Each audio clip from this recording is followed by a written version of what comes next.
Abra sua Bíblia comigo no livro do profeta Jeremias, capítulo 1, versículos 18 e 19. Jeremias, capítulo 1. Eu não sei o que nos aguarda para 2025. Mas uma coisa eu sei, Ele estará conosco. Suas misericórdias continuarão se renovando a cada manhã deste novo ano.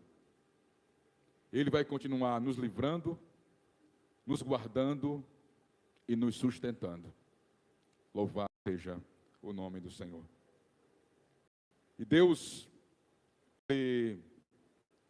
chama Jeremias para o ministério e Ele o encoraja para que ele suporte toda a adversidade, todas as lutas e problemas que ele ia passar a partir dali. E eu tenho, nesta noite, uma palavra de Deus para a tua vida, de encorajamento. Lutas vão vir em 2025? Claro que sim. Ninguém está vivendo uma novela coreana. Como é o nome das novelas coreanas? Olha, como vocês sabem, né? Todo mundo assistindo dorama, não é? A vida não é um dorama, mas a vida ela é feita de desafios, de lutas e adversidades. O próprio Jesus disse: no mundo tereis aflições, mas tende bom ânimo, porque eu venci o mundo. Enquanto estivermos vivos, enquanto estivermos aqui nessa vida, nesse corpo, passaremos por lutas e adversidades, mas Deus sempre tem uma palavra para as nossas vidas, em meio às lutas, problemas e adversidades. Amém, queridos?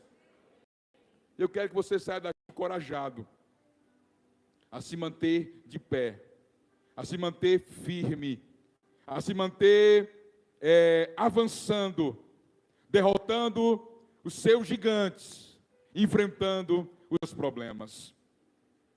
Em Jeremias 1, 18 e 19, diz assim: eis que hoje te ponho por cidade fortificada, por coluna de ferro e por muros de bronze, contra todo o país, contra os reis de Judá, e contra os seus príncipes, e contra os seus sacerdotes, e contra o seu povo. Pelejarão contra ti, mas não prevalecerão, porque eu sou contigo para te livrar, diz o Senhor. Você pode glorificar o nome do Senhor? Você pode estar terminando esse ano, pensando que não houve sucesso, pensando que a sua vida não houve progresso, nem bênção. Como é que se mede o sucesso? Jeremias, ele foi um profeta que ele ganhou apenas uma pessoa. Como se mede o sucesso? Será que ele não foi um homem de sucesso? Com certeza foi. Nós vemos o contraste com Jonas. O profeta Jonas, ele conseguiu com a sua mensagem que uma cidade inteira, uma cidade perversa, como Nínive, se convertesse na sua totalidade e se humilhasse diante de Deus. Porém, aquele homem ficou irritado, porque Deus teve misericórdia, porque Deus revogou a sentença de destruição de Nínive. Com certeza, se nós fôssemos olhar com a ótica humana, Jonas teve um sucesso muito grande, mas ele era um homem amargurado. Porém, Jeremias, apesar de não ter ganho muitas pessoas, de não ter convencido e convertido muitas pessoas. Ele foi um homem que cumpriu cabalmente o seu ministério e o seu chamado. O que é sucesso para esse mundo? São grandes coisas, muito dinheiro, muita glória, muita fama. Porém, no reino de Deus, no reino espiritual, sucesso é obedecer ao Senhor, sucesso é ser fiel ao Senhor, sucesso é se manter na sua presença, apesar das lutas e dos problemas. Nós estamos aqui na presença do Senhor. Eu quero dizer, a sua vida, porque você está aqui na presença dEle, já é um sucesso, já é bem sucedida. Eu tenho sonhos, projetos, e muitas vezes eu fico mal, ansioso, querendo que as coisas se cumpram e aconteçam. Mas ontem à noite, meus amados, no penúltimo dia do ano, quando eu me deitei na minha cama, com a mulher mais bonita que está aqui hoje na igreja, eu refleti. Eu disse, meu Deus, nós não construímos, não terminamos a construção. Não chegamos nas 1000 almas ainda. Lutas tivemos em abundância. Mas eu estou pleno. Eu estou completo. O Senhor tem me abençoado. Eu tenho sido um sucesso. A minha vida tem sido bem sucedida, sim. Que sucesso você ser um pai, criando seus filhos na presença do Senhor. Isso é que é sucesso. Isso é que é ser bem sucedido. É você ter sua casa servindo ao Senhor. É você poder levantar os olhos para os céus e glorificar e adorar o nome do Senhor. E saber que se hoje à noite nós morrermos, é fechando o olho aqui e abrindo na glória e na eternidade. Isso é que é sucesso. Aleluia. Olhe para o seu irmão e diga, você é um sucesso. Creia. Creia. Podemos não ter tudo aquilo que sonhamos e almejamos, mas tudo que precisamos nós temos. Sabe por quê? Porque o Senhor é o meu pastor e de nada sentirei falta. Você sabia que o Salmo 23, a melhor tradução dele é essa. Não é o Senhor meu pastor e nada me faltará, porque falta. 2024 faltaram muitas coisas na nossa vida, mas não faltou Ele, não faltou a presença dEle. O Senhor é o nosso pastor e de nada sentirei falta, porque Ele está conosco. Você concorda comigo? Glorifique, adore, exalte o nome do Senhor. Aleluia. Eu vou ser breve aqui, mas eu tenho que liberar algumas palavras sobre a sua vida. Você quer receber ainda mais de Deus hoje aqui? Em primeiro lugar, Deus nos levantou. Deus nos levanta naquilo que Ele tem para as nossas vidas. No capítulo 1, versículo 1 de Jeremias, nós vemos que ele era um sacerdote, da linhagem sacerdotal. Mas Deus frustra o seu plano de ser sacerdote, lhe tira do lugar de conforto e lhe chama para ser um profeta entre as nações. Você está disposto a sair da zona de conforto e dizer sim para Deus? Porque era muito mais fácil ser um sacerdote. Porque o sacerdote era aquele que pegava as demandas do povo e levava para Deus. O profeta, ele ouvia Deus e mandava para o povo. Era mais difícil. Nessa época aqui era um povo ruim, rebelde, distante de Deus. Sentenças e mais sentenças Jeremias teve que dizer a esse povo. Ele teve medo. E o Senhor disse, não temas diante deles. Está disposto, nesse próximo ano, a dizer sim a Deus, para o chamado que Ele tem sobre a tua vida?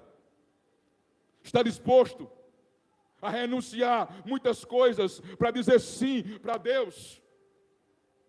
Para sair da zona de conforto e dizer, Deus, eis-me aqui, me usa aonde Tu queres e como Tu queres.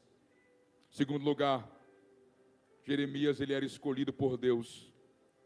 No capítulo 1, versículo 4 e 5 diz Jeremias: eu te separei desde o ventre da tua mãe, eu te santifiquei para você ser profeta entre as nações. Eu quero dizer a você, Deus nos escolheu no início de tudo, antes da nossa própria existência. Você não é obra do acaso.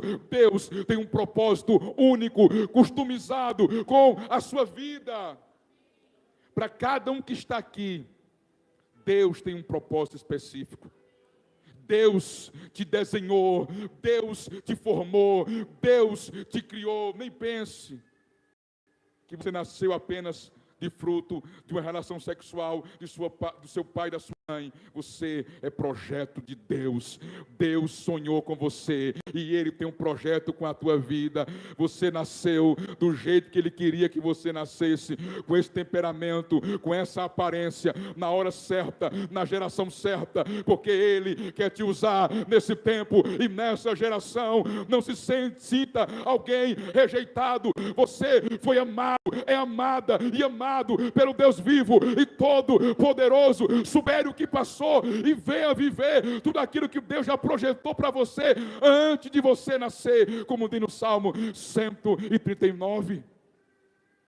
Comece esse ano com a certeza que Deus tem um plano único para a sua vida e viva tudo que Deus tem para você, porque a vontade dele é boa, é perfeita, é agradável.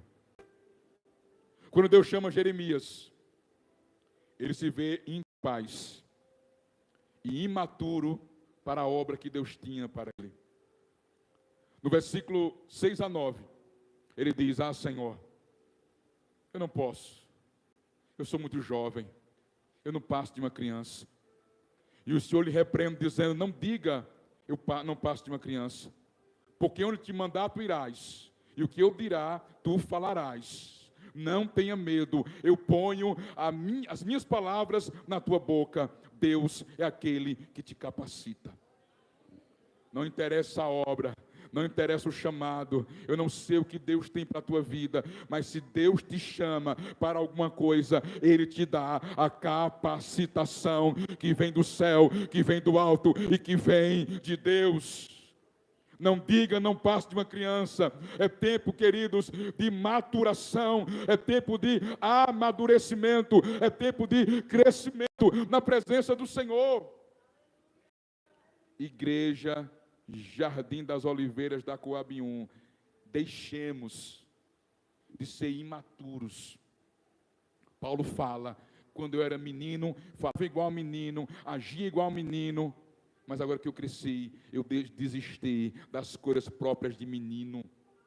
É tempo de amadurecer, de parar de se entristecer por qualquer coisa, de parar de fazer uma tempestade num copo d'água. É hora de parar de dar trabalho e começar a trabalhar para o reino de Deus e ajudar, e discipular, e ganhar almas, e fazer a diferença. Chegou a hora da maturidade para essa igreja. Você que é membro daqui, receba isso. É tempo de amadurecimento. Paulo diz para alguma das cartas que ele escreveu: olha, eu queria trazer para vocês coisas sólidas, mas vocês ainda são crianças. Eu tenho que voltar e dar um leite a vocês, porque vocês não amadureceram o suficiente para receber algo sólido. Em Hebreus diz: vocês eram para ser mestres, mas eu tenho que voltar a explicar coisas elementares a vocês, porque vocês não se desenvolveram. É tempo de ser mestre, é tempo de ajudar, de cooperar, é tempo de maturidade. Você não é mais uma criança, chegou o tempo do crescimento. É tempo, amados, de resoluções corajosas. Um novo ano se inicia. E olha o que Deus diz a Jeremias: eu te ponho neste dia sobre as nações, Jeremias 1:10, sobre os reinos, para arrancares, derribares, destruíres e arruinares, e também edificares e plantares. Escute só, Jeremias devia arrancar, derribar, destruir e arruinar, para depois edificar e plantar. Quando alguém vai plantar numa roça, primeiro ele limpa a roça, ele ara a terra, ele tira tudo que vai impedir o seu crescimento. É tempo de tomarmos resoluções na nossa vida. O que precisa ser tirado, ser arrancado, ser arruinado, ser destruído. É preciso, amados. Não podemos começar um novo ano com as mesmas práticas, pecados e vícios. Se nós quisermos que a nossa vida dê uma guinada, que seja um sucesso, uma bênção de prosperidade, de alegria, bênção familiar, se nós quisermos, nós temos que tomar decisões e arrancar muita coisa que não presta na nossa vida. Sairmos até de certos ambientes, deixarmos certas amizades, bloquearmos certas pessoas nas redes sociais. Temos que tomar resoluções para a glória de Deus. Antigamente, quando alguém se convertia, havia uma limpeza. Se procurava, antigamente existia, né? Disco velho no tempo de Gênesis, CD, DVD do mundão. Aí juntava tudo, jogava fora. Quantas pessoas que estão aqui, os mais antigos, trouxeram roupas, trouxeram coisas, imagens, tantas coisas, pactos que fizeram no passado. E ali nós orávamos, destruía, jogava fora. E a pessoa agora começava a ter boas práticas. Começava a plantar e a edificar o que é bom. Porém, hoje em dia, as pessoas, elas estão tomando, não se convertendo, mas se chegando na igreja, tendo adesão da igreja, participando do culto, participando da igreja, mas falta às vezes a conversão, a transformação, a mudança. A Bíblia diz, aquele que está em Cristo, nova criatura é, as coisas velhas já passaram, e eis que o que é a igreja, tudo se fez novo. Não são algumas coisas, ou a maioria delas, mas tudo se faz novo. É preciso arrancar, derribar, destruir, arruinar muita coisa na nossa vida, para começar a plantar e edificar o que é bom. Tome decisão. Qual é a decisão que você tem que tomar? Qual é o posicionamento que você tem que ter? É muito bom nós declararmos, eu e a minha casa serviremos ao Senhor. Mas Josué não estava profetizando o que ia acontecer. Ele estava se posicionando. Ele disse, olha, se vocês quiserem servir aos deuses dos amorreus, sirvam. Da além do Jordão, sirvam. Porém eu e a minha casa serviremos ao Senhor. É posicionamento. Eu vou abandonar o que for preciso, o que for necessário para seguir ao meu Rei, ao meu Deus e ao meu Senhor. Preciso, amados, rejeitar. A vida cristã é uma vida de renúncia. Não tem como servir a Deus e ao mundo. A Bíblia diz, aquele que é amigo do mundo se constitui inimigo de Deus. Não podemos servir a Deus e a carne, ao pecado, mas nós temos que decidir sermos 100% de Deus. O Sabaote pensou aqui, porque pararam de falar do céu. É uma verdade, irmãos. Céu é renúncia. Céu é santidade. Céu é obediência. Céu é servir a Deus de verdade, é conversão. A mensagem de Cristo era arrependei-vos. João Batista, arrependei-vos. Pedro, arrependei-vos. É tempo, igreja, de arrependimento, de metanoia, mudança de mente, de coração. É tempo de transformação. E o Senhor diz a Jeremias, Jeremias, o que tu estás vendo? Ele disse, uma vara de amendoeira. E o Senhor diz, viste bem, porque eu velo sobre minha palavra para a cumprir. Eu quero declarar, meus amados, que 2025 será um ano de cumprimento das promessas de Deus sobre as nossas vidas, sobre essa igreja. Nenhuma palavra que Deus falou cairá por terra, mas todas se cumprirão cabalmente nas nossas vidas, em nome do Senhor Jesus. Igreja Jardim das Oliveiras da Coab 1, se prepare, nós vamos viver todas as promessas que o Senhor tem liberado sobre esse lugar, sobre as nossas vidas. Quem aqui tem promessa do Senhor? Levanta a mão, dê um glória. Deus vela, Deus vela. Se Deus falou, Ele vai cumprir.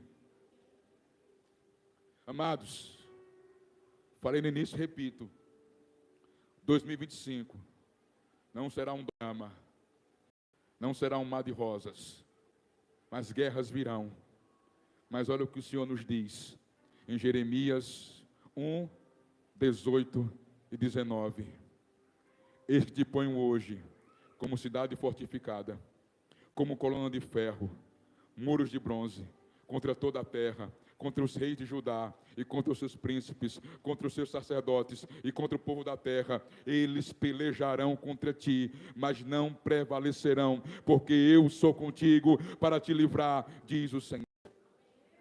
Lutas virão, circunstâncias adversas, problemas, levantes malignos virão contra as nossas vidas, mas olha o que o Senhor diz: não prevalecerão contra ti, não porque somos bonzinhos, mas porque o Senhor é conosco, é a presença dEle que nos garante a vitória. Resista. Muros de bronze, colunas de ferro, cidade fortificada. Eu sempre falo dessas colunas da igreja aqui, olha.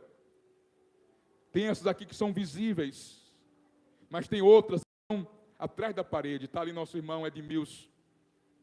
Sabe, e os demais, como foi difícil cavar os buracos dessas colunas, como nós penamos. Esse solo aqui é pissarro, é pedra pura.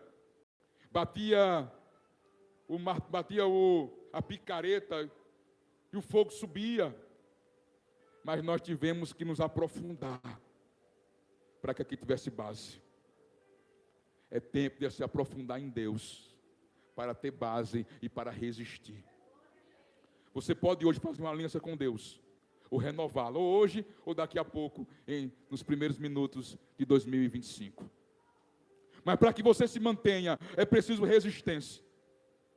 Eu vou encerrar contando algo que aconteceu comigo esses dias. Eu fui até o presídio, a cadeia pública de Garanhuns, visitar os presos e pregar lá para eles. Estava eu e Mateus lá, e alguns irmãos de outras igrejas. E ali veio um rapaz pregar, detento, e ele é pastor.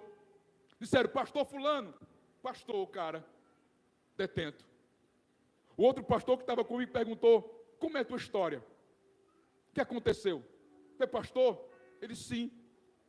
Mas eu me desviei.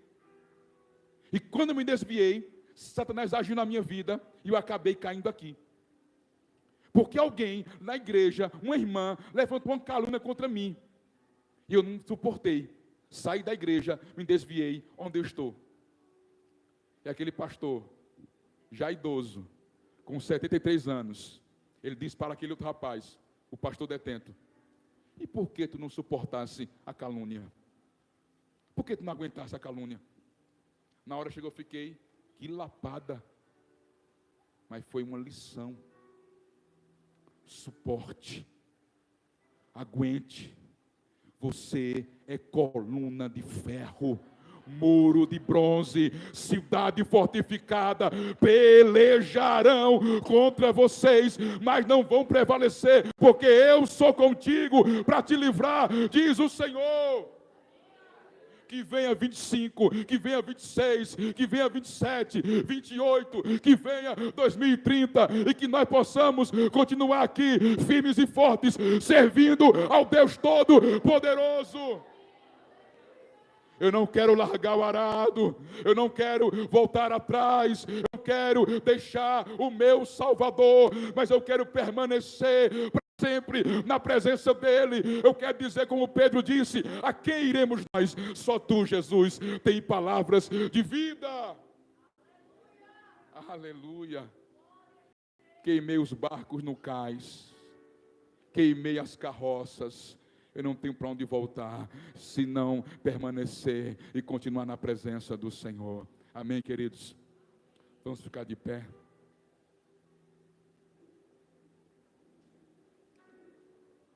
Você é cidade fortificada, coluna de ferro, muro de bronze. Vamos permanecer. Eu estava projetando 5 anos. Faça projetos. Eu estava imaginando daqui a 5 anos. Eu vou estar novinho. 47 anos. Da idade de Fabiana quase, que ela tem hoje, né? Vou estar. Eu disse: Deus, eu quero estar vivendo isso e isso daqui a 5 anos, 2030. 2030, se você estiver vivo, também vamos lembrar desse dia, daqui a 5 anos, o que Deus vai fazer nas nossas vidas. Oh, glória a Deus. Daqui a 1 ano estaremos aqui, ou aqui em cima, né? Se Deus quiser. Estaremos na presença dEle, servindo a Ele, adorando a Ele. Louvado seja o nome do Senhor. Amém, meus irmãos? Põe a mão no seu coração. Deus, que o Senhor dê graça, forças. Eu quero liberar sobre a tua vida, meu irmão e minha irmã. Deus vai te capacitar, Ele vai te ajudar, assim como Ele fortaleceu Jeremias para viver dias maus, dias difíceis, em circunstâncias adversas. Deus também está te incentivando, está te fortalecendo, está te motivando. Permaneça na presença dEle, porque valerá a pena. Ele vai te fortalecer, te sustentar. Receba, meu irmão e minha irmã, fortalecimento, graça, ânimo para permanecer na presença do Senhor. Levante a mão. Eu quero liberar sobre a tua vida. Pelejarão contra você, 2025, pelejarão contra você, mas não vão prevalecer, não vão prevalecer, não vão prevalecer. Sabe por quê? Porque o Senhor é contigo, o Senhor é contigo para te livrar, para te tirar por cima, para te abençoar. Vamos permanecer em nome de Jesus.